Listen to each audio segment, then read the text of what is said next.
ایک مرتبہ سورہ فاتحہ پڑھ کر اپنے تمام مرحومین شہدائے ملت اسلام بالخصوص رہبر شہید، ان کے خانوادے، ان کے ساتھ شہید ہونے والے مقاومت کے دیگر شہداء، بالخصوص بانیان مجلس کے جتنے بھی مرحومین ہیں، اور آج کی مجلس میں جو اس کے قدیمی بانی رضا ریاض، ان کے مرحومین، اور باقی مجلسوں کے بانیان، ان کے تمام خانوادے کے لیے، اور بالخصوص سید وسیم محمد، ام فروہ بیگم، مشتاق حسین، فاطمہ بیگم، بیگم السید اتفاق حسین عزیز فاطمہ بنت سید علی محمد، ان تمام مرحومین کے لیے سورہ فاتحہ پڑھ کر ارسال فرما دیجئے۔ بسم اللہ الرحمن الرحیم، الحمدللہ رب العالمین، الرحمن الرحیم، مالک یوم الدین، ایاک نعبد و ایاک نستعین، اہدنا الصراط المستقیم، صراط الذین انعمت علیہم غیر المغضوب علیہم۔ بسم اللہ الرحمن الرحیم، قل هو اللہ احد اللہ الصمد لم یلد ولم یولد ولم یکن له کفوا احد۔ قل هو اللہ احد اللہ الصمد لم یلد ولم یولد ولم یکن له کفوا احد۔ لم یلد ولم یولد ولم یکن له کفوا احد۔ اعوذ باللہ السمیع العلیم من الشیطان الرجیم، بسم اللہ الرحمن الرحیم، الحمد للہ الذی ہدانا لہذا وما کنا لنہتدی لولا ان ہدانا اللہ، لقد جاءت رسل ربنا بالحق، الصلاة والسلام على رسول المسدد المصطفى الأمجد المحمود الأحمد أبي القاسم محمد،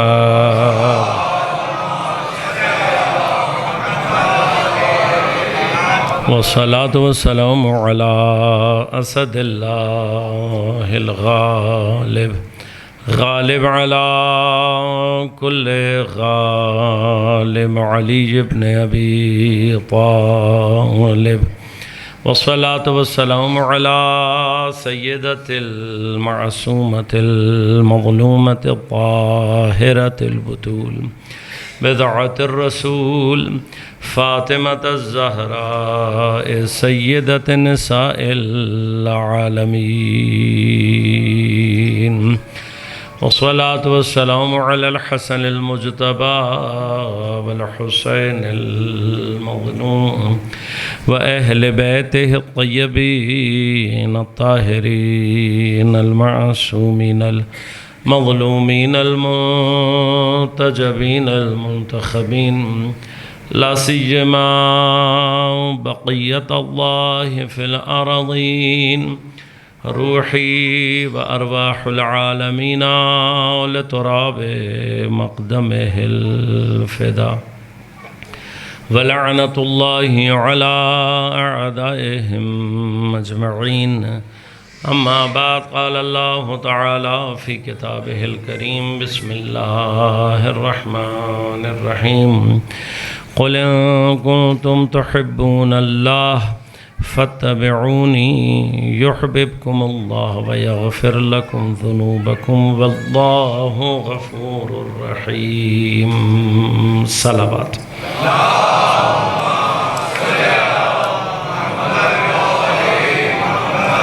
مومنین کرام، سامعین محترم، عزیزان گرامی قدر، عزاداران مظلوم کائنات، امام مظلوم امام سجاد علیہ السلام کی شہادت کے سلسلے میں برپا کی گئی ان 4 روزہ مجالس کے سلسلے کی آج آخری گفتگو ہے جو آپ کی خدمت میں تقدیم کر رہے ہیں۔ یہ پروردگار عالم کا احسان ہے ہمارے اوپر کہ اس نے ہمیں یہ توفیق عنایت فرمائی، اور یقیناً اہل بیت علیہم الصلاۃ والسلام کی نگاہ لطف تھی کہ جو باعث بنی کہ ہم کچھ مطالب آپ کی خدمت میں تقدیم کر سکے۔ اللہ تبارک و تعالی آپ تمام حاضرین کی توفیقات میں اضافہ فرمائے، خصوصاً بانیان مجلس کے جنہوں نے سارے سلسلے کو برپا کرنے میں کسی بھی عنوان سے خدمات کو انجام دیا۔ پروردگار عالم اپنی بارگاہ میں بنحو احسن ان سے ان کی تمام زحمات کو قبول فرمائے۔ عزیزان گرامی قدر، حب دنیا اور کربلا عنوان ہم نے یہ رکھا تھا اور آپ کی خدمت میں بارہا عرض کیا کہ کربلا ایک اہم ہدف امام کا انسانیت کو حب دنیا سے نکال کر عشق الہی کی طرف حرکت دینا ہے۔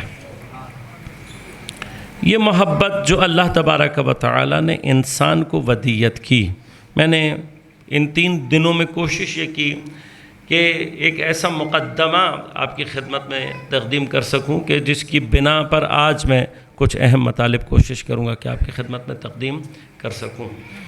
کہ حب دنیا، ہم عام طور پر جس کو محبت سمجھ رہے ہیں یہ محبت نہیں ہے، یہ ہمارے نفس حیوانی کی وہ اٹریکشنز ہیں، وہ ضروریات ہیں جن کے ذریعے سے بنیادی طور پر اللہ حیات حیوانی اور حیات مادی کو دنیا میں باقی رکھنا چاہتا ہے۔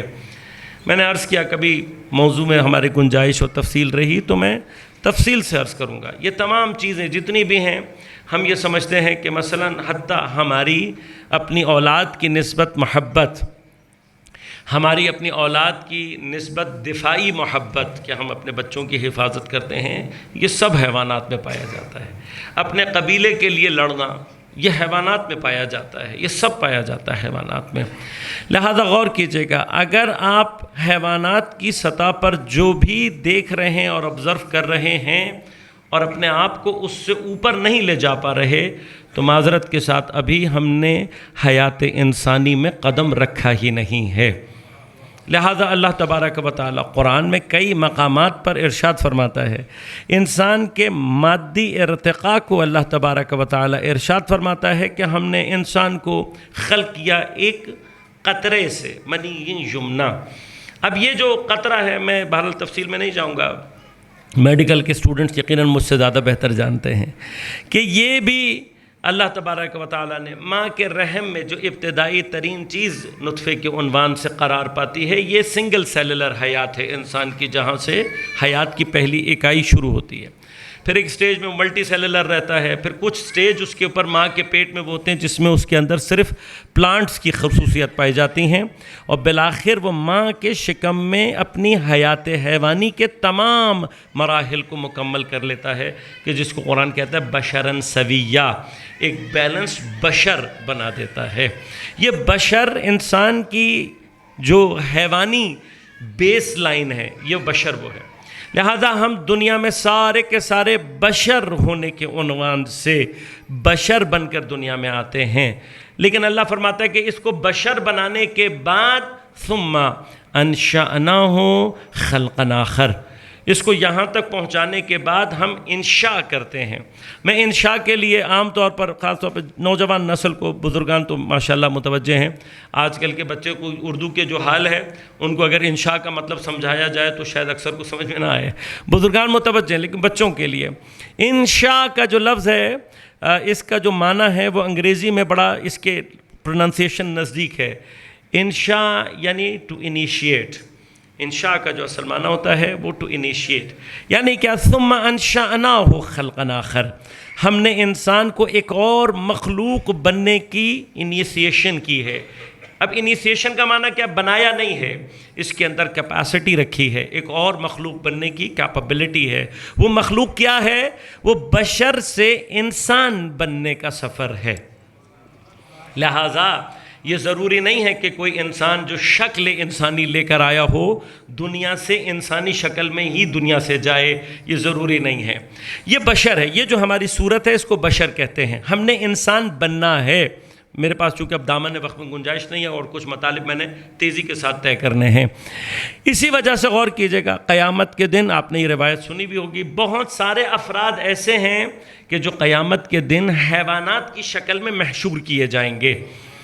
میں نے عرض کیا بہت سارے مطالب ہیں، ہمارا بڑا دل چاہتا ہے بعض مطالب عرض کیے جائیں، لیکن چونکہ فرصت نہیں ہوتی اور ذوق سماعت بھی ہمارا الا ماشاءاللہ ہو چکا ہے، ورنہ یہ بحث ہے۔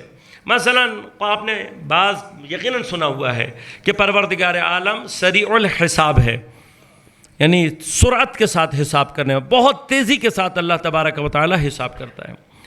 اب اس سرعت حساب کے ساتھ، اتنی تیزی کے ساتھ حساب کرنے کے باوجود بھی قیامت میں بعض مراحل ہیں، حساب کتاب ہیں، اور ایک پورا سلسلہ چلے گا، تو بعض اوقات ہم کنفیوز ہو جاتے ہیں کہ یہ سریع الحساب ہونے کا کیا معنی ہے، اور اگر حساب ہو چکا ہوگا تو وہ جو مراحل پیش آنے ہیں وہ کیا ہے، تو تفصیل انشاءاللہ اس کی کبھی اور، وہ مسائل اور۔ لیکن جو سریع الحساب ہونے کی تجلی انسان پر قیامت کے ہوتے ہی برپا ہونی ہے، ان میں سے کچھ افراد ایسے ہیں کہ جن کا محشور ہونا، یعنی جب وہ قبر سے اٹھائے جائیں گے ان کا حساب کتاب ہوا ہوا ہوگا۔ اس سے زیادہ سریع اگر حساب کتاب کسی کو سمجھ میں آتا ہو تو مجھے بتا دیں۔ یہ سریع الحساب ہونے کی تجلی ہے۔ کیا ہوگا؟ کچھ افراد ہیں جب قبر سے اٹھائے جائیں گے حیوانات کی شکل میں ہوں گے، حیوانات ہوں گے، وہ اللہ تبارک و تعالیٰ کے حضور کہیں گے پروردگار ہم تو دنیا میں انسانی شکل میں تھے، یہ ہمیں حیوان بنا کر کیوں اٹھایا گیا؟ تو ان کو جواب کیا دیا جائے گا؟ ان کو جواب یہ دیا جائے گا کہ تم انسان بننے کے لیے بھیجے گئے تھے، لیکن تم نے اپنی پوری زندگی حیوانوں کی طرح سے گزاری ہے، لہذا جو اپنی پوری زندگی حیوان کی طرح سے گزار دے اور انسان بننے کی صلاحیت ہی پیدا نہ کر سکے، قیامت کے دن اس کو حق حاصل ہی نہیں ہے کہ خدا حتیٰ اس کو شکل انسانی میں محشور کرے۔ اب وہ جس حیوان کی طرح سے، یہ مفصل موضوع ہے جو کبھی اور انشاءاللہ، جس حیوان کی طرح سے اس نے زندگی گزاری ہوگی اسی حیوان کی صورت میں اس کو محشور کیا جائے گا۔ اب یہ حیوان کی شکل میں محشور ہونا یہ اینڈ ہے، اس کے بعد ان سے کیوں حیوانوں سے کوئی حساب کتاب نہیں لیا جاتا، ان کو اسی شکل میں اٹھا کر جہنم میں پھینک دیا جائے گا، کوئی اور مرحلہ ان کے لیے نہیں ہے۔ البتہ ایک طبقہ اور بھی ہے کہ جس کا کوئی حساب کتاب نہیں ہوگا، اس کا حشر اتنا نورانی ہوگا کہ جب وہ محشور ہوگا تو وہ بہشت کی تمنا نہیں کر رہا ہوگا، بہشت اس کی تمنا کر رہا ہوگا۔ اللہم صلی اللہ علیہ وسلم۔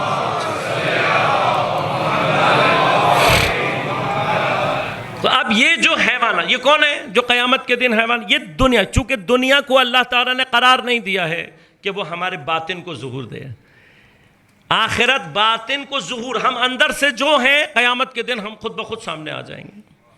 لہٰذا میں نے اس دن بھی آپ کی خدمت میں عرض کیا تھا، جو نماز دنیا میں کام نہیں آ رہی وہ قیامت میں کام نہیں آئے گی، لہٰذا اس پر غور کریں۔ یہ ہمارے پاس دنیا میں چانس ہے، اب دنیا میں اپنے آپ کو اس کیفیت سے باہر نکالنا کہ میں قیامت کے دن دو مرحلے، ایک تو یہ ہوا کہ مجھے حیوان نہ بنایا جائے، دوسرا اگر میرے اندر انسانیت آ بھی گئی ہے تب بھی اگلا مرحلہ یہ ہے کہ میرا اینڈ جہنم میں نہ ہو۔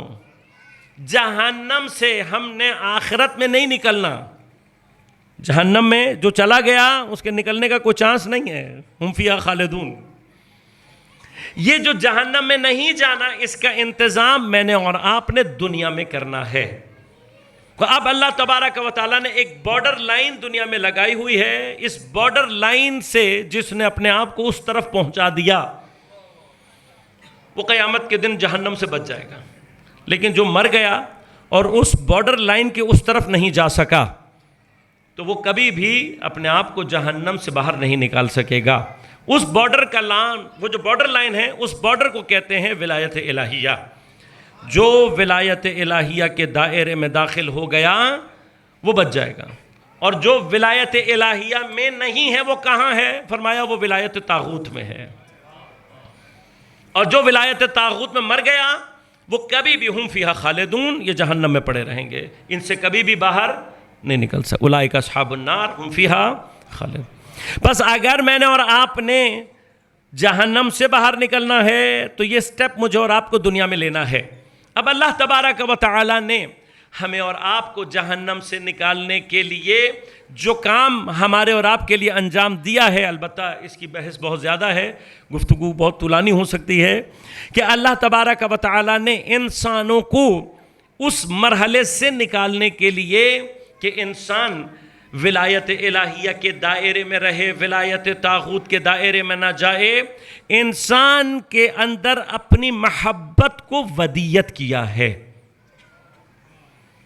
یہ کہاں ودیت کیا؟ جب انسان کو بنا رہا تھا، انی خالق بشر من طین فاذا سویتہ ونفخت فیہ من روحی، میں مٹی سے بندہ بنانے جا رہا ہوں، اور جب میں اس کو بیلنس فارم میں لے آؤں، ونفخت فیہ من روحی، مجھے نہیں پتا کہ اس روح کا مرحلہ کیا ہے۔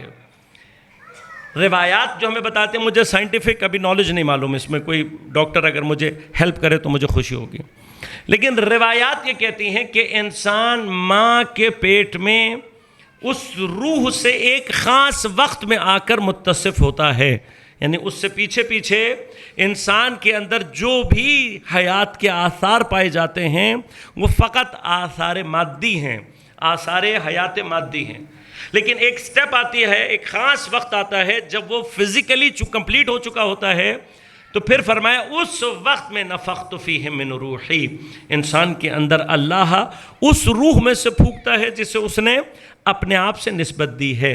اب یہ جو نسبت دی ہے اس کا معنی کیا ہے؟ یہ یعنی اللہ کی روح سے مراد نعوذ باللہ کوئی حصہ نہیں، بلکہ فرمایا کہ یہ نسبت ہے جو نسبت تعلق پیدا کرتی ہے۔ یعنی کیا؟ اللہ نے ایک ایسی روح ہمیں عطا کی ہے جو اللہ سے تعلق رکھتی ہے۔ تعلق یاد رکھیے گا، تعلق محبت کا سب سے پہلا سٹیپ ہوتا ہے۔ اسی لیے غور کیجئے گا کہ دنیا میں شیطان کی سب سے بڑی کامیابی یہ ہے کہ وہ آپ کے تعلق کو خدا سے توڑ کر کسی غیر خدا کی طرف لے جائے، دنیا کی کسی چیز کی طرف لے جائے، وہ آپ کے تعلق کو مثلا ذائقے میں لگا دے، وہ آپ کے تعلق کو شہرت میں لگا دے، وہ آپ کے تعلق کو کسی اور چیز میں، آنکھوں میں مصروف کر دے اور شہوتوں میں، لذات میں مصروف کر دے۔ جتنا آپ کا تعلق خدا سے ڈائیورٹ ہوتا چلا جائے گا اتنا شیطان کامیاب ہوتا چلا جائے گا۔ اللہ کیا چاہتا ہے؟ وہ کہتا ہے نفخت فیہ من روحی، یہ جو روح میں نے اس کے اندر، میری روح سے کیا مراد ہے؟ یہ مجھ سے متعلق ہے، یہ میرے پاس آنی چاہیے۔ اب اس روح کو اللہ کی طرف جانے کے لیے جو اللہ نے ہمارے اور آپ کے اندر ودیت کیا ہے، وہ اتنی فطری چیز ہے کہ وہ ہر انسان کے اندر پائی جاتی ہے، اور وہ شیطان اس سے ڈرتا بہت ہے۔ وہ کیا چیز ہے؟ انسان اپنی فطرت میں کمال نامحدود کی طلب رکھتا ہے۔ اب جنہوں نے اکنامکس پڑھی ہوئی ہے وہ جانتے ہیں، جنہوں نے نہیں پڑھی ہوئی ان کو میں بتا رہا ہوں، لیکن اکنامکس نہ بھی پڑھی ہوئی ہو تب بھی ہم سب یہ جانتے ہیں کہ انسان کے اندر ایک لامحدود کی تڑپ پائی جاتی ہے۔ کوئی بھی انسان لامحدود کی تڑپ، یہ انٹیوشن ہے، یہ انسان کے اندر ودیت شدہ ہے۔ اکانومسٹ نے تو کہہ دیا کہ انسان کے اندر انلمیٹڈ وانٹس ہیں، اس کو پورا کرنے کے لیے لمیٹڈ ریسورسز ہیں، اور اکنامکس آپ کو یہ بتاتی ہے کہ کیسے آپ نے لمیٹڈ ریسورسز سے انلمیٹڈ وانٹس کو میکسیمم لیول آف سیٹسفیکشن تک لے کے جانا ہے۔ لیکن انشاءاللہ جو بھی تھوڑا بہت میتھمیٹکس پڑھا ہوا ہے اس کو یہ بات بہت اچھی طرح سے پتہ ہوگا کہ اگر ہماری وانٹس لمیٹڈ ہیں تو لمیٹڈ ریسورسز سے میکسیمم لیول آف سیٹسفیکشن تو بہت دور کی بات ہے، لیول آف سیٹسفیکشن زیرو سے اوپر آ ہی نہیں سکتا۔ یہ پیراڈاکس ہے، اگر ہماری وانٹس لامحدود ہیں اور ریسورسز محدود ہیں تو فائنائٹ نمبر جتنا مرضی بڑا ہو جائے وہ انفینٹی کے سامنے ہمیشہ آلویز ایکول ٹو زیرو۔ یہ بنیادی طور پر کیا ہے؟ یہ جو اکنامکس آپ پڑھ رہے ہیں، مجھے پڑھائی جا رہی ہے، یہ بنیادی طور پر شیطانی نظام کا ایک حصہ ہے۔ مجھے اور آپ کو اسی لمیٹڈ ریسورسز میں لگانا، مجھے اور آپ کو اس جہد میں لگا دینا کہ ریسورسز تو کم ہیں، اب زیادہ سے زیادہ ریسورسز حاصل کرو۔ یہ وہ جنگ ہے، یہ وہ مرحلہ ہے کہ جس کو شیطان نے پہلے دن ایسیس کیا۔ کہاں سے؟ اب میں باب نہیں کھولنا چاہتا، لیکن قیامت کے دن اگر کوئی اللہ نے ہمیں کیس کرنے کا موقع دیا تو میں ایک کیس تو فرشتوں پہ کرنے کا حق رکھتا ہوں۔ اس شیطان کو نہیں پتا تھا کہ انسان کا کمال کیا ہے اور انسان کا نقصان کیا ہے۔ وہ تو بیچارہ ظاہر دیکھ رہا تھا، خلقتہ من طین خلقتنی من نار، تو نے اسے مٹی سے بنایا ہے، مجھے آگ سے بنایا ہے۔ اس غریب کی کیپیسٹی تو اس سے اوپر تھی ہی نہیں کہ وہ ظاہر سے مقایسہ کر رہا تھا، ظاہر کو کمپیریزن کر رہا تھا، اور ظاہر کے کمپیریزن میں آ کر وہ بیچارہ یہی نہیں سمجھ سکا کہ اللہ نے انسان کو بنیادی طور پر خلق کس لیے کیا ہے۔ وہ متوجہ نہیں تھا۔ یہ تو راز فرشتوں نے کھول دیا۔ وہ خلافت الہی کی جو حیثیت ہے وہ ایسی تھی کہ یہ تمنا ان کے دل میں پیدا ہونی چاہیے تھی، پیدا ہو گئی، اور یہ اللہ نے چاہا۔ البتہ یہ پوری بحث ہے، یہ میں نے کیس اس لیے کہا تاکہ میرے بچے متوجہ ہو سکیں، ورنہ یہاں کیس والا مسئلہ نہیں ہے۔ خدا خود چاہتا تھا کہ فرشتے اس کیفیت کو اپنے اندر سے ظہور دیں۔ یہ خدا انتظام کرتا ہے، اس انتظام کے پیچھے خدا کی مصلحت ہوتی ہے۔ کیوں؟ اسی انتظام سے اگر یہ نہ ہو، وہ کمالات کبھی بھی ظہور کر ہی نہیں سکتے جو اللہ اپنے بندوں سے چاہتا ہے کہ ظہور کرے۔ اس دنیا میں جتنی مشکلات زیادہ ہوتی چلی جاتی ہیں، ان زیادہ بڑی مشکلات کے مقابلے پر انسان سے اتنا ہی بڑا کمال الہی ظہور ہو سکتا ہے۔ آج اس کی ایک چھوٹی سی مثال ہے جو آپ نے رہبر کے جنازے کی صورت میں دیکھی ہے۔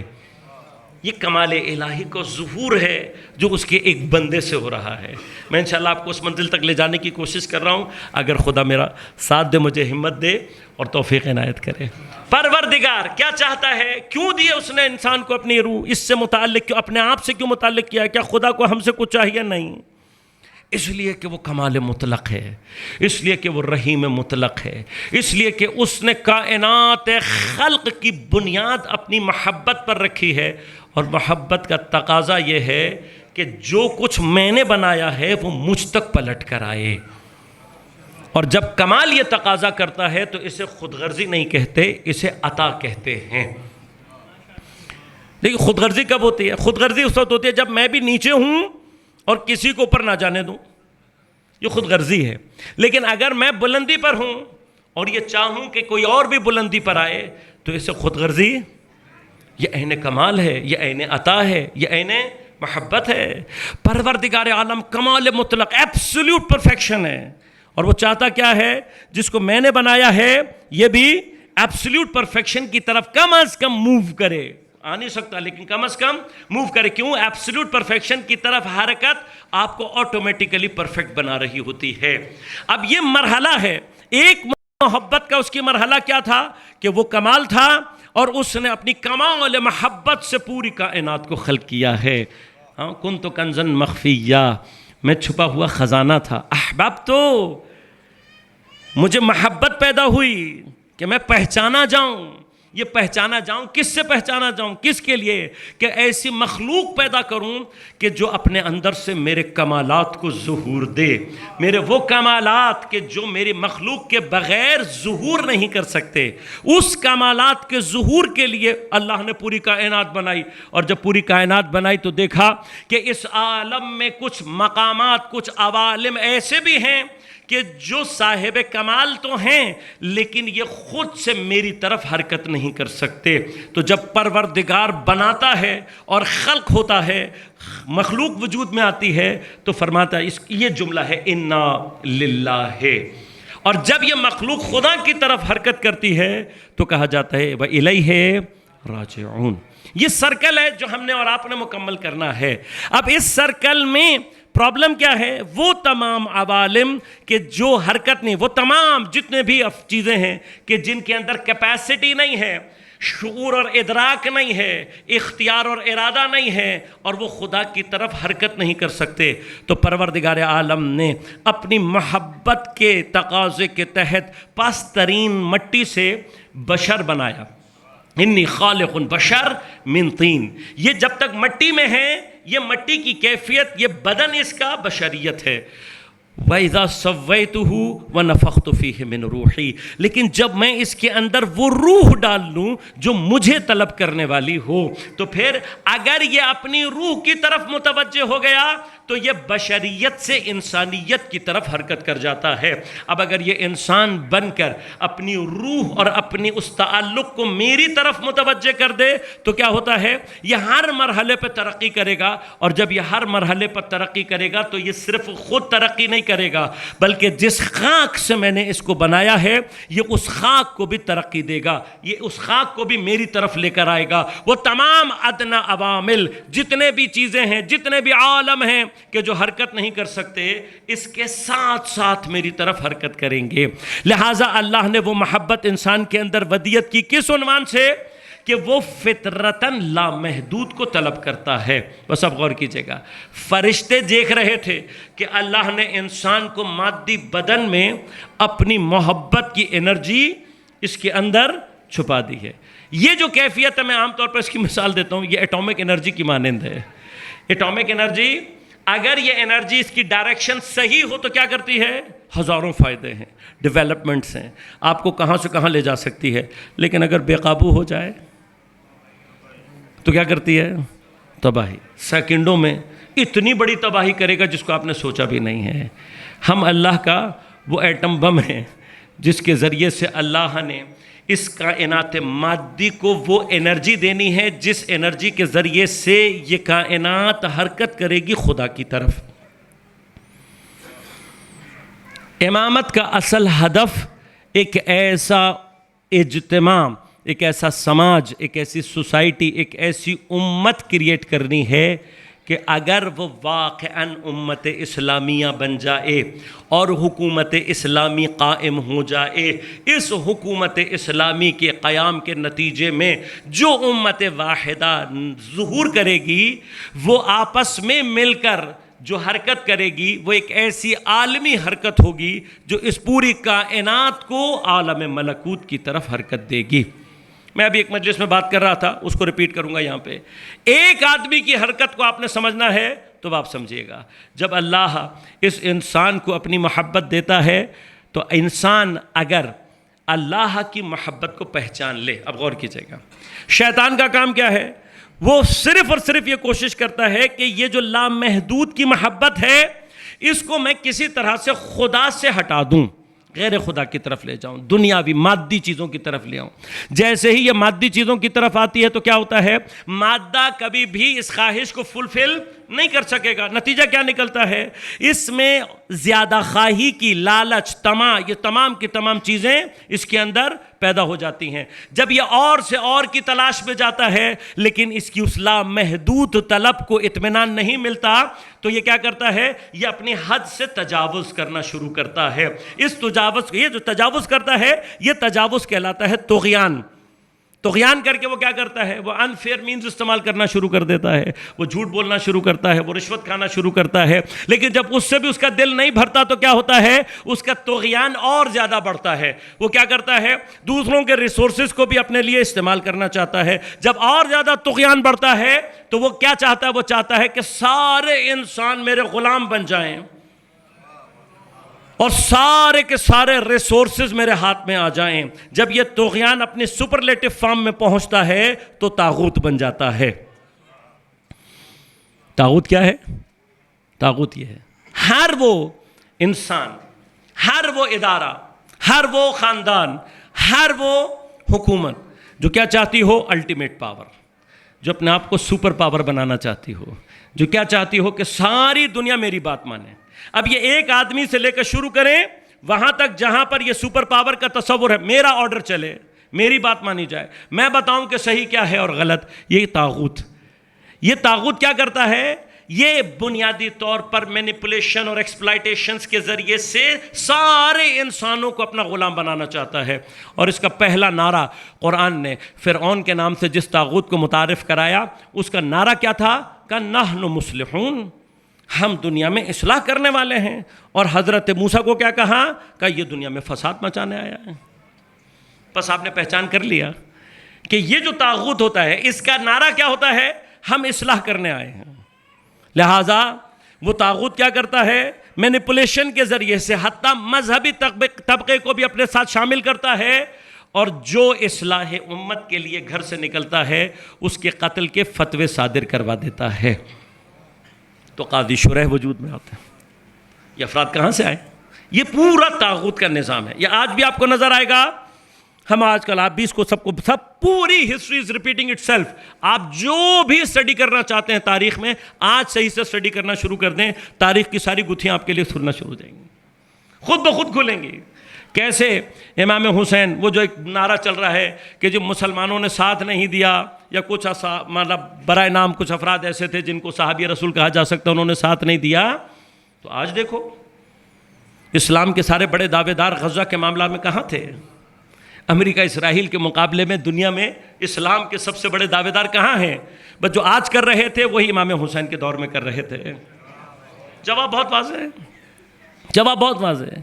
چیزیں ہو رہی. اب یہ جو اللہ نے انسان کو اپنی طرف آنے کے لیے دے، شیطان کیا چاہتا ہے؟ شیطان چاہتا ہے بس اس کو ڈائیورٹ کر. یہی وہ چیز تھی جو فرشتے دیکھ رہے تھے. فرشتوں نے دیکھا کہ وہ جو اللہ نے اپنی طرف حرکت کرنے والی محبت اس کے دل میں ڈال دی ہے، اگر یہ غلط ڈائریکشن میں چلی گئی تو یہ کیا کرے گا؟ فساد. اب آپ کو سمجھ میں آیا محبت دنیا خطرناک کیوں ہے؟ اب آپ کو سمجھ میں آیا کہ ائمہ کیوں آپ نہج البلاغہ کا بھی مطالعہ کریں.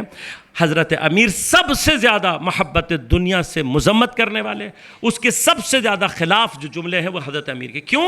اس لیے کہ حضرت امیر کو معلوم ہے یہ محبت دنیا، اس کا اینڈ کس کے اوپر ہوگا؟ طاغوت کی شکل میں. اسی لیے اب اللہ غور کیجیے گا، اسی لیے اللہ کیا کہہ رہا ہے؟ فَمَن يَكْفُرْ بِالطَّاغُوتِ. تم اپنی پوری زندگی میں میری محبت حاصل کرنے کے لیے اگر کچھ اور نہیں کر سکتے، کم ترین کام یہ کرو، نہیں چاہیے مجھے تمہاری نمازیں، نہیں چاہیے مجھے تمہارے روزے، مجھے کچھ نہیں چاہیے تم سے. فَمَن يَكْفُرْ بِالطَّاغُوتِ وَيُؤْمِن بِاللَّهِ فَقَدِ اسْتَمْسَكَ بِالْعُرْوَةِ الْوُثْقَىٰ. جہنم سے نکلنا ہے، رسی چاہیے. رسی کیا ہے؟ عروۃ الوثقیٰ. استمساک کیسے کرنا ہے؟ اس کو پکڑنا کیسے ہے؟ فَمَن يَكْفُرْ بِالطَّاغُوتِ. جس کسی نے بھی طاغوت کا کفر کیا، وَيُؤْمِن بِاللَّهِ، اور اللہ پر ایمان لایا. یہ پروسیس ہے. جو یہ پروسیس کر لے سمجھ لو اس نے اللہ کی رسی کو مضبوطی سے تھام لیا. یہ وہ رسی ہے جو جہنم سے باہر نکالے گی. لہذا کسی نے بھی مرنے سے پہلے اپنے آپ کو طاغوت کی ولایت کے دائرے سے نکال کر اللہ کی ولایت کے دائرے میں شامل کر دیا، وہ عروۃ الوثقیٰ پکڑ لے گا، وہ جہنم سے نکل آئے گا. میں تفصیل سے میں نہیں جا سکتا، تھوڑا سا آج میں معذرت چاہتا ہوں، تفصیل میری آج نہیں ہو سکتی، تو میں تھوڑا سا ذرا تیز جا رہا ہوں. درود پڑھیے گا ایک مرتبہ محمد وآل محمد.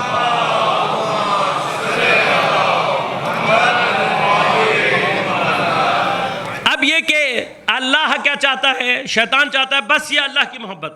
اللہ کیا چاہتا ہے؟ میری طرف. میں نے عرض کیا کیوں اللہ نے کہہ رہا ہے یہ؟ اللہ نے یہ جو نام نہیں رکھا، اللہ نے کوئی بھی انسان نام سے خدا کو نہیں پہچانتا. ہم بھی جس کو اللہ کہہ رہے ہیں ہمیں نہیں معلوم کہ وہ اللہ ہے یا نہیں. ایک بحث ہے انشاءاللہ، یہ بھی کبھی آپ کی خدمت کروں گا. اذا سألك عني عبادي فإني قریب اجیب دعوت الداعی اذا دعانی. اے میرے حبیب، میرے بندے جب تم سے میرے بارے میں سوال کریں نا تو کہو میں قریب ہوں. کون سا خدا قریب ہے؟ وہ جو پیغمبر نے متعارف کرایا ہے. اجیب دعوت الداعی اذا دعانی. میں حتماً جواب دیتا ہوں، حتماً جواب دیتا ہوں جب وہ صرف مجھے پکارے. دعانی، مجھے پکارے. 90% ہم جو پکار رہے ہوتے ہیں خدا کو، وہ اللہ وہ نہیں ہے جو اہل بیت نے متعارف کرا.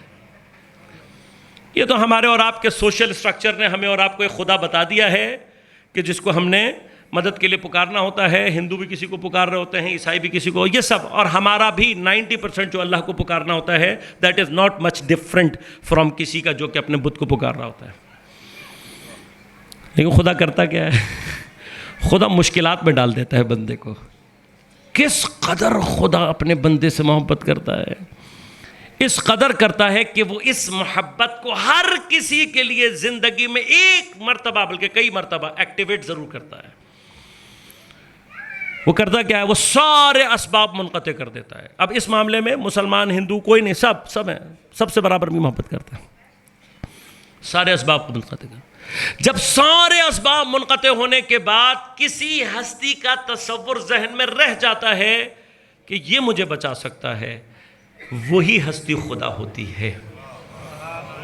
لہذا خدا کیا کہہ رہا ہے کہ جب تم پھنس جاتے ہو طوفان میں، تمہاری کشتی ٹوٹ جاتی ہے، دعوا اللہ مخلصین لہ الدین، تم خدا کو پکار رہے ہوتے. کیوں؟ اس لیے کہ یہ انٹیوٹیو ہے، یہ انسان کے ودیت شدہ کیفیت ہے. دو چیزیں اب یاد رکھیں، ایک انفائنائٹ کی طلب، دوسری ایک ایسی ہستی کو پکارنا کہ جب کوئی بھی آپ کے سامنے سبب باقی نہ رہے، کوئی امید نہ رہے، اور آپ ڈیپ انسائڈ کسی کی طرف متوجہ ہوتے ہیں، یہ بچا سکتا ہے. عجیب ہے، حکایات ہیں. حضرت داؤد نے ایک مرتبہ پیغمبر اللہ سے پوچھا، پروردگار عالم میں جاننا چاہتا ہوں تو اس وقت کیا کر رہا ہے؟ کہا میں لبیک کہہ رہا ہوں. کہا کس کو لبیک کہہ رہا ہے؟ کہا دیکھنا چاہتا ہے. کہا دیکھنا چاہتا ہوں. تو لبیک کہہ رہا ہے کسی بندے کو؟ کہاں میں کہہ رہا ہوں. کس کو کہہ رہا ہے؟ کہا جاؤ. چلے گئے. جانے کے بعد ایک جگہ پہنچو تو دیکھا بت خانہ ہے. کہا اندر جاؤ. اندر گئے تو دیکھا ایک شخص بت کے سامنے بیٹھا ہوا ہے اور بڑی شدت کے ساتھ پکار رہا ہے. کہا داؤد میں اس کو پکار رہا ہوں، اس کی بات پر لبیک کہہ رہا ہوں. حضرت داؤد نے کہا پروردگار یہ تو بت کے سامنے بیٹھا ہوا ہے. کہا نہیں، اس وقت اس کے ذہن میں بت نہیں ہے، یہ اتنی جگہ سے ٹوٹ چکا ہے، اتنی جگہ سے اس کے اسباب منقطع ہو گئے ہیں.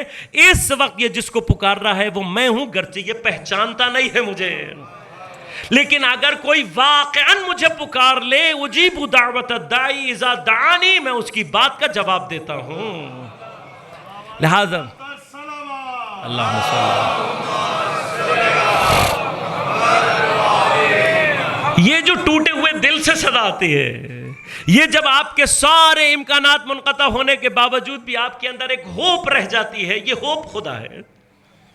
خدا بلاتا ہے. ہماری مشکل کیا ہے؟ جیسے ہمیں نجات ملتی ہے دوبارہ ہمارے اوپر حجابات آ جاتے ہیں مادی، دوبارہ ہمیں آ جاتا ہے فلاں. ہاں یہ مشکل ہے ہماری. ڈوب رہے تھے تو خدا کو پکار رہے تھے، لیکن جیسے ہی خدا نے جواب، جب وہ جواب دیتا ہے تو وہ جواب بھی وسائل کے ذریعے سے دیتا ہے. ڈوبنے والے کو بچانے کے لیے وہ خود نہیں آتا بلکہ وسیلہ بھیجتا ہے. بھئی یہی تو مشکل ہوتی ہے، کوئی وسیلے کو ہی سب کچھ سمجھ جاتا ہے اور کوئی وسیلے کا منکر ہو جاتا ہے. جو وسیلے کو ہی سب کچھ سمجھ لے وہ مشرک کہلاتا ہے، جو وسیلے کا انکار کر دے وہ کافر کہلاتا ہے. یہ فرق ہے عزیزان من. اہل بیت علیہ الصلوۃ والسلام یاد رکھے گا، وہ وسیلہ بننے کے لیے آئے ہیں اس عنوان سے کہ جو ہم تک پہنچے اسے خدا تک پہنچنا چاہیے. اس کام کے لیے یہ افراد اپنے آپ کو خدا کے سامنے قربان کرتے ہیں. کیوں؟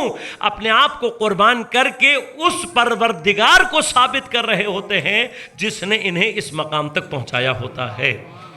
تو اگر یہ دو مقامات اب آپ کی سمجھ میں آ گئے تو اب میں اگلے مرحلے میں داخل ہونا چاہوں گا.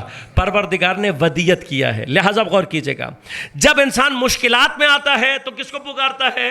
خدا. اگر واقعاً خدا کو پکارے خدا جواب دیتا ہے. واقعاً کون ہے؟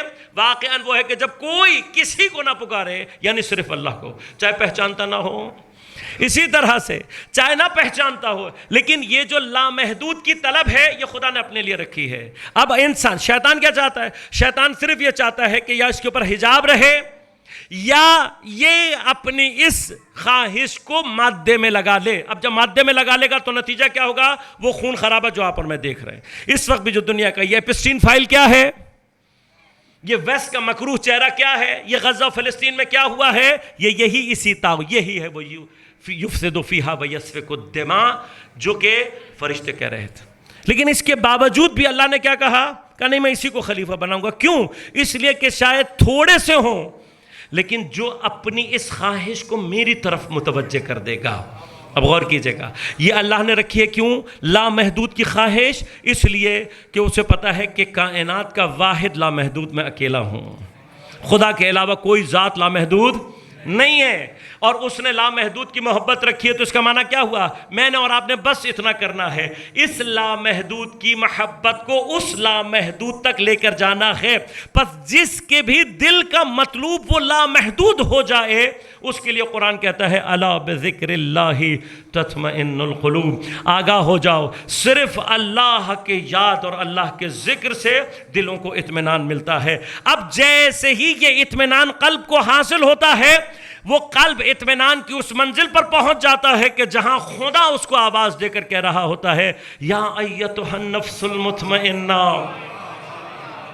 ارجعی الی ربک راضیتم مرضیہ فادخلی جنتی وادخلی عبادی. یہ جو ابھی آپ نے ارجعی راضیتم مرضیہ، اس کے درمیان میں معذرت چاہتا ہوں، میں نے بہت سوچا پروردگار یہ نفس مطمئنہ، ارجعی پلٹ کر آجا، راضیتم مرضیہ، یہ اطمینان کی منزل کیا ہے؟ تو اب اللہ تو بتانا چاہے گا نا کہ دیکھو اگر کوئی مجھے چاہنے لگے، کسی کے دل کا مطلوب صرف میں ہو جاؤں، تو فرمایا من طلبنی وجدنی، جو مجھے اس طریقے سے طلب کرنے لگے وہ مجھے پا لیتا ہے. ومن وجدنی، اور جو مجھے پا لے، اشقنی عرفنی، وہ مجھے پہچان لیتا ہے. ومن عرفنی اشقنی، جو مجھے پہچان لے وہ میرا عاشق ہو جاتا ہے. یہ منزل کیسے طے کرنی ہے؟ یہ منزل یہاں سے طے کرنی ہے کہ میں خدا کے سوا کسی کو طلب نہ کروں. اس طلب کے لیے ضروری ہے مجھے انقطاع حاصل کرنا ہے، اپنے آپ کو دنیا سے کاٹنا. اب جب میں دنیا سے کاٹتا ہوں تو کیا میں نے کل آپ کی خدمت میں نے محنت کی اتنی 3 دن، جب آپ اپنے آپ کو کاٹنا چاہتے ہیں، اس کاٹنے کی ابتدا کہاں سے کرنی ہے؟ نماز سے. نماز اس بات کا ٹیسٹ ہے کہ آیا میں نے ابھی تک اپنے آپ کو دنیا سے کاٹا ہے یا نہیں. اب یہی منزل نماز کے اندر ظہور کرے گی. کیسے ظہور کرے گی؟ جو واقعاً پہلے مرحلے میں اپنے آپ کو فکری اعتبار سے دنیا سے جدا کر لے گا، وہ اس بات پر قادر ہو جائے گا کہ جب وہ نماز پڑھ رہا ہوگا تو صرف نماز ہی کو سوچ رہا ہوگا، غیر نماز نہیں سوچ رہا. لیکن اگر کوئی اس سے آگے کے مرحلے میں آ جائے تو کہا آہستہ آہستہ اس کے تمام اعضاء اور جوارح منقطع ہونا شروع ہو جاتے ہیں. ایک مرحلہ آتا ہے کہ اس کی آنکھوں کو سوائے نماز کے کچھ دکھائی.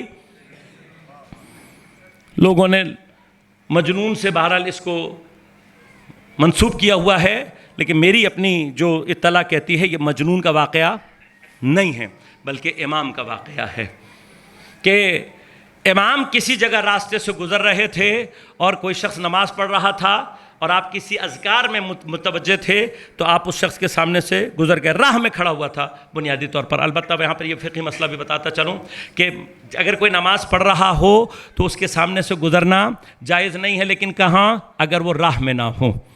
راہ میں کھڑا ہونے والا اپنی نماز کے احترام کو چونکہ خود ختم کر دیتا ہے. لیکن بظاہر میرے جو علم میں اگر ہو سکتا ہے میں اشتباہ بھی کروں، چلیں اس کو چھوڑ دیتے ہیں، مجنون پر آ جاتے ہیں، مسئلہ زیادہ نہ ہو. کہتے ہیں کہ مجنون بہرحال اپنے حساب کتاب میں جا رہا تھا، وہ کسی مولوی کے سامنے سے گزر گیا. جب گزر گیا تو مولوی نے جلدی سے نماز ختم کی، جا کے اس کو پکڑا اور پکڑ کے کہنے لگا کہ بدبخت تو دیکھ نہیں رہا میں نماز پڑھ رہا ہوں. اس نے کہا میں تو تعجب کر رہا ہوں تمہاری اس نماز پر، میں لیلا کے عشق میں ڈوبا ہوں، تم مجھے کچھ دکھائی نہیں دے رہا، اور تو اللہ کے عشق کا دعویٰ کر کے یہ بھی دیکھ رہا ہے کون تیرے سامنے سے گزر رہا ہے، کون تیرے پیچھے سے گزر رہا ہے. عزیزان من، یہ مرحلہ آتا ہے انسان کے اوپر کہ اس کی آنکھیں منقطع ہو جاتی ہیں. ایک مرحلہ آتا ہے اس کے کان منقطع ہو جاتے ہیں. اب جیسے جیسے انسان کا دنیا سے انقطاع کا لیول اوپر جاتا ہے، آٹومیٹیکلی انسان حالت نماز میں دنیا سے منقطع ہوتا چلا جاتا ہے. قربان جاؤں اس کے جو اپنی نمازوں میں یہ دعا کر رہا تھا، الہی حبلی کمال الانقطاع الیک، پروردگار مجھے اپنی جانب کمال ایک ٹوٹل ڈسکنیکٹیوٹی ادا کر دے. شاید خدا چاہتا تھا کہ میرے اور آپ کے لیے اس ٹوٹل ڈسکنیکٹیوٹی کو ظہور کیا جائے. اس کے اب غور کیجئے گا خدا کیسے کمالات کو ظہور دیتا ہے. اس کمال کے لیے ظہور ہونا تھا، لہذا حضرت کے پاؤں میں تیر لگا. تیر ایسا لگا کہ نکالتے ہوئے حضرت کو تکلیف بہت ہو رہی تھی. پیغمبر نے کہا ٹھہر جاؤ، وقت نماز آنے دو. جیسے ہی علی حالت نماز میں آئے گا، علی کی تکبیرت الاحرام اس کو ایسے دنیا سے منقطع کر دے گی کہ علی کا بدن پورے کا پورا دنیا سے منقطع ہو چکا ہوگا. تو علی جب نماز میں خدا سے کنیکٹڈ ہوتا ہے تو دنیا سے اس حد تک ڈسکنیکٹ ہو جاتا ہے کہ پھر اس کا بدن پورے کا پورا صرف خدا کی عبادت کر رہا ہوتا ہے. جس کا بدن دنیا سے ڈسکنیکٹ ہو جائے، اس کی ٹانگ میں تیر لگ جائے یا لگا ہوا تیر نکل آئے، اسے محسوس ہی نہیں ہوتا.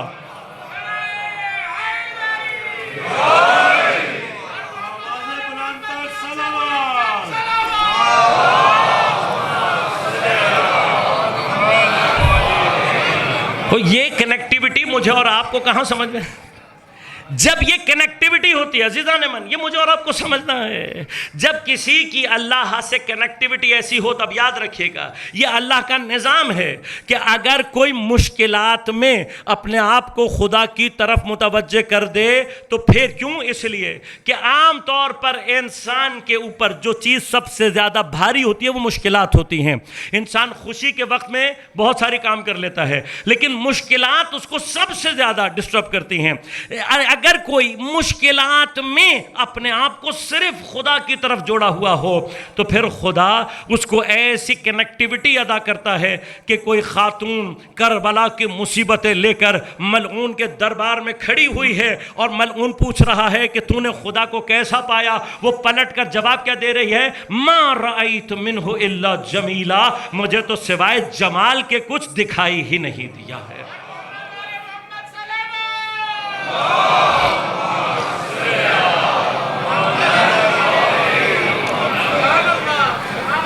عاشق بنا دیتا ہے خدا۔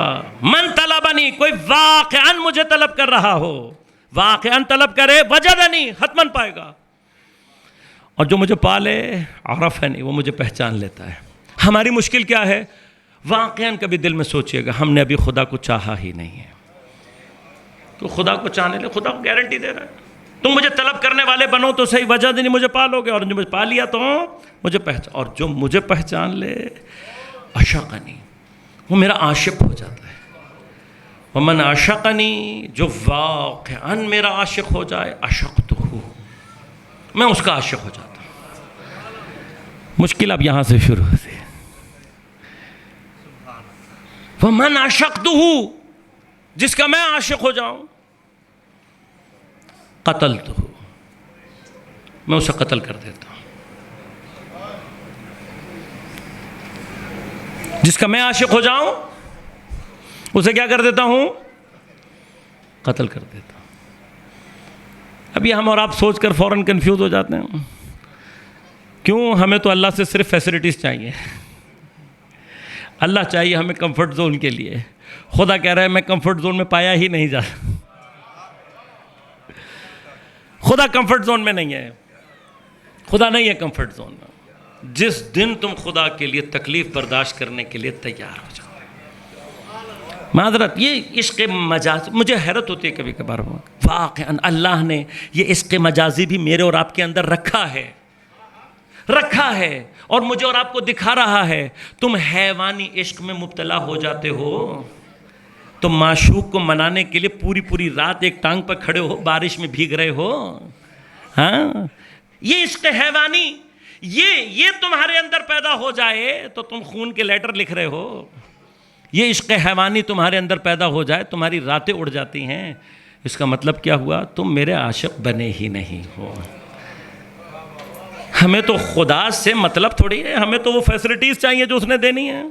آیت اللہ جوادی عاملی حفظہ اللہ فرماتے ہیں وہ افراد کے جن کو خدا صرف جنت تک پہنچنے کے لیے چاہیے۔ میں بہت احتیاط کے ساتھ جملے کہہ رہا ہوں۔ خدا کس لیے چاہیے؟ فرمایا صرف جنت تک پہنچنے کے لیے، صرف جنت تک۔ وہ ساری عبادات سب کچھ کر رہے ہوتے ہیں کسی طرح جنت پہنچ جاؤں، کہ ان کا مطلوب خدا نہیں ہوتا۔ لہذا جنت اگر کوئی اور گارنٹی دے دے تو یہ خدا کو، اس لیے خدا اپنے عاشقوں کو کمفرٹ زون میں، عاشق کا تو پھر ایسے ہی پتہ لگتا ہے، عاشق کا تو پھر ایسے ہی پتہ لگتا ہے۔ لہٰذا خدا کیا کرتا ہے؟ یہ اس لیے ہے، ایک بات ہو گئی جو میں نے اب تک پہنچا دی، یہ عاشق کے عشق کا تقاضا ہے۔ لیکن یاد رکھنا اصل وجہ کیا ہے؟ اصل وجہ وہ ہے کہ چونکہ خدا کمال مطلق ہے، اور جو خدا کا عاشق ہو جائے، خدا چاہتا ہے اپنے کمال کو اس کے وجود سے ظہور دے، اپنے کمال کو اس کے وجود سے ظہور دے۔ یہ ظہور دینے کے لیے اسے کربلا کے میدان میں لے کر آتا ہے۔ سمجھ؟ یہ پورا انتظام خدا کرتا ہے، البتہ اجبار نہیں ہے، ایسا نہیں ہے کہ اللہ تعالیٰ لوگوں کو مجبور کر دیتا، نہیں، یہ اس کا کمال ہے۔ انشاءاللہ کبھی ارادے خدا پر بحث کروں گا، عدل الہی اور ارادہ الہی پر، تو پھر تفصیل سے۔ اب ہمارا مسئلہ یہ ہے کہ نہ ہم مجالس میں یہ موضوعات سننا چاہتے ہیں اور اس کے بعد ہمیں ٹائم ہی نہیں ملتا. اس کے بعد کیا ہوتا ہے, ہم آدھے کچے پکے عقیدوں کے ساتھ گھوم رہے ہوتے ہیں, اور جہاں کہیں ذرا سی ہوا چلی ہم بہہ جاتے ہیں.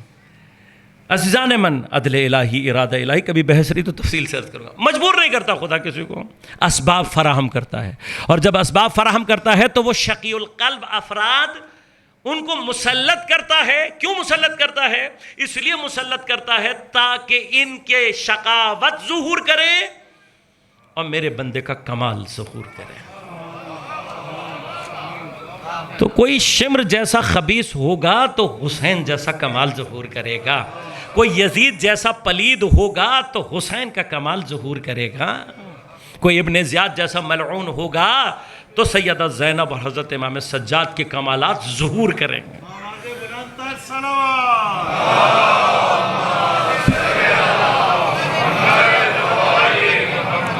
اب جب خدا ظہور دینا چاہتا ہے تو کیا کرتا ہے؟ کربلا کی سرزمین پر لے آتا ہے. 3 دن بھوکے پیاسے ہو جاتے ہیں. جو لانے والا ہے حسین کو کربلا پہنچنے والا, جس نے راستہ روکا, جس نے کوفہ جانے نہیں دیا, وہ عاشور کی صبح آ جاتا ہے. عاشور کا فلسفہ کبھی سمجھا انہیں؟ میں اکثر یہ کہتا ہوں, عزیزان من, عزیزہ, خاص طور پہ میرے جوانوں, خدا کے لیے کربلا کو عزائے محض کے دائرے سے باہر نکالو گے تو کربلا درسگاہ بن جاتی ہے. اور کربلا درسگاہ بن جائے تو تم وہی معجزات دکھا سکتے ہو جو آج ایرانی قوم کر کے دکھا رہی ہے. صرف ہمارے اور ان کے درمیان میں یہ کمی ہے, ہم عزائے محض میں پھنسے ہوئے ہیں. انہوں نے کربلا کو, آج تم کربلا کو درسگاہ بنا لو, میں چیلنج کر رہا ہوں تمہارے اندر سے وہی کمالات ظہور کریں گے جو آج اس قوم سے ظہور کر رہے ہیں. کربلا درسگاہ ہے. یہ جنگ تو 100% 9 محرم کو ہونی تھی. 9 محرم کو طے تھی یہ جنگ. لیکن امام حسین نے کیا کہا, جاؤ عباس جاؤ اور ایک رات کی مہلت لے کر آؤ. یہ ساتھ کہا انی احب الصلاۃ و تلاوت القرآن, لیکن اس صلاۃ اور تلاوت القرآن کے ساتھ ساتھ حسین کسی حر کا منتظر ہے. تم حر بننے کی صلاحیت پیدا کرو, حسین کربلا ایک دن تمہارے لیے مؤخر کر دیں گے. شاید آج بھی کوئی پردہ غیبت میں حر تلاش کر, لیکن اس کی بد نصیبی یہ ہے کہ 1200 سال گزرنے کے باوجود وہ صرف جنازے اٹھا رہا ہے اپنے مسلموں کے. مجھے نہیں پتا کہ اس شہادت نے زمانے کے امام کے دل کو کتنا رنجور کیا. حر لے کر آیا ہے امام کو, حر لے کر آیا. جاننا چاہتے ہو خدا کتنا کریم ہے؟ حر جیسا گناہگار ہے کوئی؟ ہے کوئی حر جیسا گناہگار؟ اب جتنی بھی جنگ ہونی اس کا باعث کون ہے؟ بیبیاں بچے 3 دن کے پیاسے ہیں, اسیر ہو کے جائیں گے. کس کی وجہ سے؟ سب حر کی وجہ سے ہونا ہے. دیکھنا چاہتے ہو خدا کتنا رحیم ہے؟ دیکھنا چاہتے ہو کہ تم خدا سے معافی مانگو تو خدا تمہیں کتنا معاف کر سکتا ہے؟ خدا کی غفاریت اور رحیمیت کا ظہور بن رہے ہیں حسین کربلا میں. حر نے آ کے معافی مانگی. امام فن کون؟ یعنی کیا؟ تم توبہ کر لو, تم وہ حر ہی نہیں رہو گے جو یہاں لے کر آیا تھا. میرے پاس وقت نہیں, میں بہت مختصر کر کے بعض چیزیں بیان کروں. لہذا خدا کیا کرتا ہے؟ اس لیے نہیں کہ خدا کو کسی کو مارنے کا شوق ہے, اس لیے کہ جو میرا عاشق ہو جائے وہ اتنا صاحب کمال ہو سکتا ہے. خدا ان کے مقابلے پر ان شقی افراد کو, کہ کوئی میرے مقابلے پر آ جائے تو اتنا شقی ہو سکتا ہے, ان شقی افراد کو مسلط کرتا ہے. اس لیے خدا نے یہاں پر نسبت اپنے آپ سے دی ہے. کیوں؟ اس لیے کہ وہ الٹیمیٹ کاز ہے, اس کے ارادے کے بغیر کچھ نہیں ہوتا. لیکن وہ یہ انتظام کرتا, چونکہ انتظام خود کرتا, اس لیے اس نے اپنی طرف نسبت دی اور کیا کہا؟ قتلتہ, میں جس کا عاشق ہو جاؤں میں اس کے قتل کا سامان مہیا کرتا ہوں, اور جس کے قتل کا سامان میں مہیا کر دوں, ومن قتلتہ علی دیتہ, اس کی دیت میرے اوپر ہے.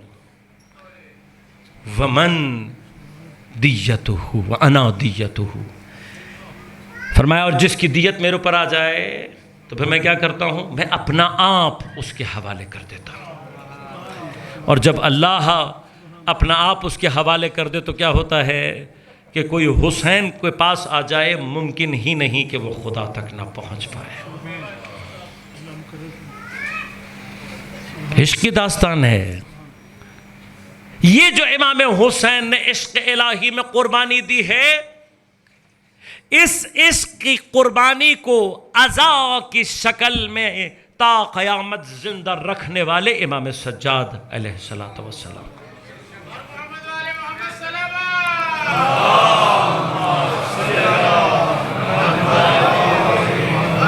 کل میں نے آپ کی خدمت میں عرض کیا تھا نا، میں یہیں سے خدا سے سوال کر رہا ہوں، پروردگار جسے تو قتل کر دے اس کی دیت تو دے دیتا ہے، اور جو تیری بارگاہ میں اپنی آبرو لے کر آ جائے، جو تیری بارگاہ میں اپنی چادریں لے کر آ جائیں، ان کو کیا دیتا ہے مجھے نہیں پتا۔ کربلا والے جو معاملہ خدا سے کر گئے، اسیران کربلا خدا سے کیا معاملہ کر کے گئے۔ آپ نے سنا ہوا ہے، بارہا سنا ہوا ہے کہ امام سجاد علیہ السلام کربلا کے بعد امام کی زندگی کا ایک بڑا حصہ عزاداری میں گزرا۔ کیوں گزرا عزاداری میں؟ کیوں امام نے اتنی عزاداری کی؟ ایک جواب یہ ہے، لوگ کہتے ہیں کہ اس لیے کہ امام وارث کربلا ہیں، ان تمام مقتولین کے مستقیماً منتقم اور وارث امام سجاد۔ دوسرا اس لیے کہ امام نے اپنے آنکھوں سے کربلا، اپنی آنکھوں سے کوفہ و شام۔ میرا ایک سوال ہے آپ سے، کیا کربلا میں ایک امام ہے؟ دو امام، اور امام کم سن ہو، جوان ہو یا بوڑھا فرق نہیں ہوتا۔ تو جتنی تاثیر کربلا کی امام سجاد پر ہے اتنی ہی امام باقر پر ہونی چاہیے۔ تو کیا آپ نے امام باقر علیہ السلام کے لیے یہ جملات پڑھے کبھی تاریخ میں؟ بھئی امام تو دونوں ہیں نا، امام باقر نے بھی کوفہ و شام دیکھا یا نہیں دیکھا؟ یقیناً دیکھا۔ سارے مناظر امام باقر نے بھی دیکھے ہوئے ہیں۔ تو امام باقر کے لیے ہم تاریخ میں کیوں نہیں پڑھتے کہ امام باقر نے اتنا گریہ کیا ہو، امام باقر نے اس طرح کی عزاداری کی ہو؟ اس سوال کا جواب آپ انشاءاللہ جب تلاش کریں گے تو پتہ لگے گا۔ یہ رہبر شہید کی واقعاً وہ عظمت علمی ہے کہ انہوں نے ان مطالب کو جس طریقے سے درک کیا ہے، لہذا وہ شہید 250 سالہ انسان میں فرماتے ہیں امام سجاد کو جو دور ملا تھا وہ فتنے اور انحراف کا وہ دور تھا جس میں شیطان حب دنیا کے ذریعے سے لوگوں کو جس نہج پر لے کر آ گیا تھا اس نے پورے نظام اسلامی کی شکل کو بدل کے رکھ دیا تھا۔ لہذا اب امام نے پہلا کام یہ کرنا تھا کہ جتنی خرابی یہ مچا چکے ہیں، جتنی خرابی یہ پیدا کر چکے ہیں، اس کی اصلاح کی جائے۔ لہذا امام نے دعاؤں کی شکل میں معارف توحیدی کا وہ چشمہ اپنے سینے سے جاری کیا ہے کہ کوئی واقعاً صحیفہ سجادیہ کو سمجھ لے، ممکن ہی نہیں کہ وہ خدا کا عاشق نہ ہو۔ جنہوں نے پڑھا ہے وہ کہتے ہیں یہ زبور آل محمد ہے، یہ عاشقوں کا ترانہ ہے۔ ایک طرف امام نے دعاؤں کے ذریعے سے ان معارف کو کہ جن کے اندر انحراف پیدا ہو گیا تھا، حب دنیا کے ذریعے سے لوگوں کو اس جگہ پہنچا دیا تھا کہ وہ خبیث ترین وجود دنیا میں سامنے آئے ہیں کہ طول تاریخ میں ایسے اشقل اشقیاء کبھی بھی وجود میں نہیں آ سکتے۔ 6 مہینے کے بچے کو باپ کے ہاتھوں پر ذبح کرنے والے شقی نہیں آ سکتے، لاش پر گھوڑے دوڑانے والے شقی نہیں آ سکتے۔ تم شقاوت جو انہوں نے قائم کر دی ہے، اس سے زیادہ شقاوت دنیا میں ممکن نہیں ہے۔ لہذا امام کیا چاہتے ہیں؟ اس مرحلہ اسفل السافلین سے لوگوں کو باہر نکالیں کہ اس کا دوسرا راستہ عزاداری سید الشہداء ہے۔ میں معذرت چاہتا ہوں، میں اس مقام تک نہیں پہنچ سکا کہ جہاں میں اس مرحلے کو لنک کرتا کہ جب خدا کسی کو قتل کر دے تو اس کے قتل کی حرارت کو دلوں میں زندہ کر دیتا ہے۔ اس حدیث قدسی کا تکملہ ہے اِنَّ لِقَتْلِ الْحُسَيْنِ حَرَارَةً فِي قُلُوبِ الْمُؤْمِنِينَ لَن تَبْرَدُ أَبَدًا۔ اس قتل کا اثر کیا ہے؟ اس قتل کا اثر یہ ہے کہ یہ قتل مومنین کے دلوں میں ایک ایسی حرارت کو ایجاد کر دیتا ہے جو قیامت تک ٹھنڈی، لیکن اس حرارت کو کربلا کے بعد دلوں میں پوری طرح سے جلانا، یہ کام تھا امام سید سجاد۔ لوگ کربلا نہ بھولنے پائیں، کیوں؟ اس لیے کہ پوری قوت سے بنو امیہ کربلا کے بعد اس مرحلے میں داخل ہوئی تھی کہ کسی طرح سے کربلا کے آثار کو نابود کر دیا جائے، لہذا امام حسین کا نام لینے پر پابندی تھی، عزاداری پر پابندی تھی، حتیٰ مدینہ سے جب ذرا سی بو آئی کہ یہ لوگ امام سجاد اور اہل بیت کی وجہ سے کچھ کر سکتے ہیں، یزید نے مدینہ پر حملہ کیا، مدینہ کو تاراج کیا، صحابہ کو قتل کیا، ان کی ناموس سے تجاوز کیا۔ امام حسین کے سلسلے میں صحابہ کو ڈھونڈنے والے 2 سال بعد واقعہ حرہ میں خاموش کیوں نظر آتے ہیں؟ خانہ کعبہ پر حملہ کیا۔ اب اس ماحول میں کہ جہاں بنو امیہ اس قدر جرأت مند ہو گئی ہے، امام سجاد کے پاس 2 راستے ہیں، ایک دعا کے ذریعے سے لوگوں کے معارف کو ٹھیک کرنا، عقیدوں کو ٹھیک کرنا، اور دوسرا یہ کہ لوگ کربلا بھول نہ پائیں۔ لیکن اس دوران امام سجاد نے جو سب سے بڑا کام کیا ہے وہ عزائے محض نہیں ہے۔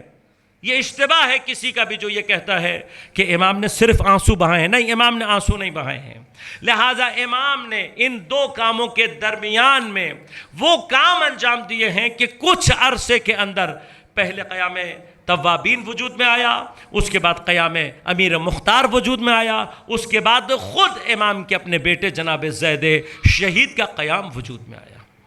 اس کا معنی کیا ہوا؟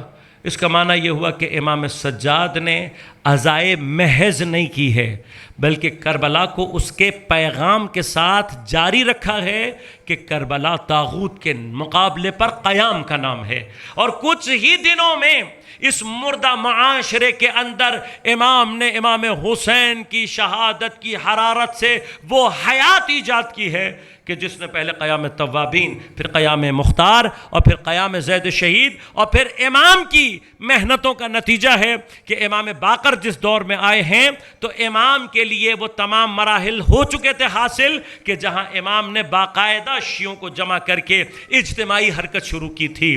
کبھی زندگی میں موقع رہا تو عرض کروں گا کہ یہ ان 2 ائمہ کی محنت کا نتیجہ ہے کہ بنو امیہ جیسی مضبوط ریاست 60 سالوں کے اندر نابود ہو گئی۔ یہ کارنامہ ہے، اس کو سمجھیں۔ اس کے بعد جو بنو عباس آئے ہیں وہ اپنوں کی حماقت کا نتیجہ، ورنہ امام صادق علیہ السلام کے لیے حکومت کا اتنا زمینہ فراہم ہو چکا تھا کہ قائم آل محمد کے نام سے جس کو متعارف کرایا ہے امام باقر نے، وہ امام صادق علیہ السلام۔ لیکن اپنوں کی بے وقوفی کا نتیجہ کیا نکلا کہ وہ مقام، وہ حکومت الہیہ جو امام کو ملنی چاہیے تھی، وہ بنو عباس کے ہاتھوں میں چلی۔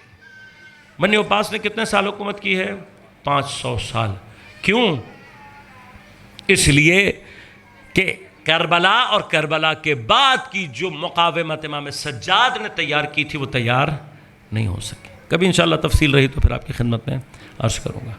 لہذا امام سجاد کے گریہ کو عزائے محض مت سمجھو۔ امام کیا چاہ رہے ہیں؟ امام یہ چاہ رہے ہیں میں قدم قدم پر کربلا کو زندہ رکھوں۔ اس کام کے لیے میرے مولا نے کوئی مقام نہیں چھوڑا، اور کیسے چھوڑ دے؟ جو بچے پر نگاہ ڈالے تو اسے علی اصغر یاد آتا تھا، کسی 13 برس کے بچے کو دیکھتا تھا تو ہائے قاسم کہتا تھا، 18 برس کے جوانوں کو دیکھ کر ہائے علی اکبر کہہ کر گریہ کرتا تھا، جس کے سامنے جب پانی آتا تھا وہ پانی کو یاد کر کے روتا تھا، جس کے سامنے کھانا آتا تھا تو کربلا کی بھوک کو یاد کر کے روتا تھا۔ لیکن امام نے کس قدر انتظام کیا ہے، قصاب ڈرتے تھے کہ کہیں ایسا نہ ہو کہ امام گزر رہے ہوں اور ہماری چھریاں دیکھ لیں، ذبح کے لیے بندھے ہوئے جانور دیکھ لیں. کیوں؟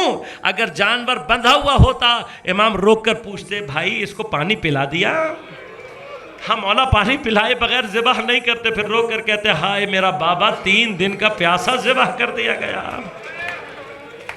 تاریخ ہے مجھے نہیں پتا یہ حرارت قلب سید سجاد میں کیسی ہے کہ کہیں اگر کسی جانور کو ذبح ہوتے ہوئے دیکھ لیتے اتنا تڑپ تڑپ کر روتے، اتنا تڑپ تڑپ کر روتے کہ بے ہوش ہو جاتے، اور جب ہوش میں آتے تو رو کر بس اتنا کہتے ہائے میرا بابا پشت گردن 13 ضربوں سے ذبح کیا گیا. پوری زندگی میرے مولا نے، پوری زندگی. لیکن اس ساری کیفیت میں اگر کسی نے کبھی جرات کر کے پوچھ لیا تو رو کر کہا سب سے زیادہ مصیبت شام میں گزری.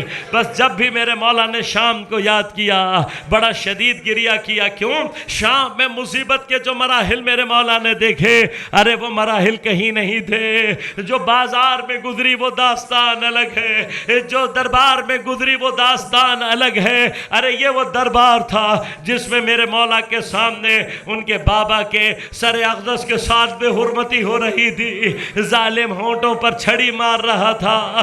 یہ وہ دربار تھا جس میں امام کو قتل کرنے کی کوشش کی گئی. لیکن امام فرماتے ہیں ارے دربار سے زیادہ سخت مرحلہ زندان کا تھا. ایسی جگہ رکھا جہاں چھت نہ تھی، گرمی کی شدت میں بچے پیاس سے بلکتے رہتے تھے. میں کہوں گا مولا آپ نے شاید ساری تکلیف کو زندان پر لا کر اس لیے بھی چھوڑ دیا ہوگا کہ زندان کی ایک تکلیف شاید ساری زندگی آپ کے قلب میں باقی رہی.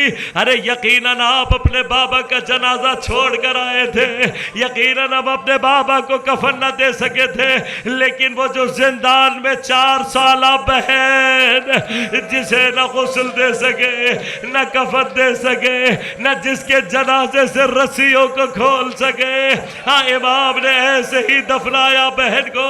لیکن عزیزو امام باقر یہ ساری منزلیں دیکھ رہے تھے. امام سجاد کو جب زہر دیا گیا، پیاس کی شدت امام پر جب بڑھی، تاریخ کہتی ہے اس کیفیت میں بھی جب امام کے سامنے پانی آتا امام کربلا والوں کو اتنا یاد کرتے کہ یاد کرتے کرتے امام سجاد پیاسے ہی دنیا سے چلے گئے. عزیزو پیاسا چلا گیا میرا مولا، لیکن ایک مرتبہ یہ تیسرا تابوت ہے جس کو غسل دینے والا رو رہا تھا. ایک تابوت وہ تھا جسے مولا کائنات نے رات کی تاریکی میں غسل دیا. ایک جنازہ وہ تھا جسے سید سجاد نے زندان میں دفنایا. ارے ایک تابوت یہ ہے امام باقر بابا کو غسل دیتے ہوئے رو رہے ہیں. کسی نے پوچھا، رو کر فرماتے ہیں ابھی تک گلے میں توق کے نشان، ہاتھوں میں ہتھ گھڑیوں کے نشان، پیروں میں بیڑیوں کے نشان.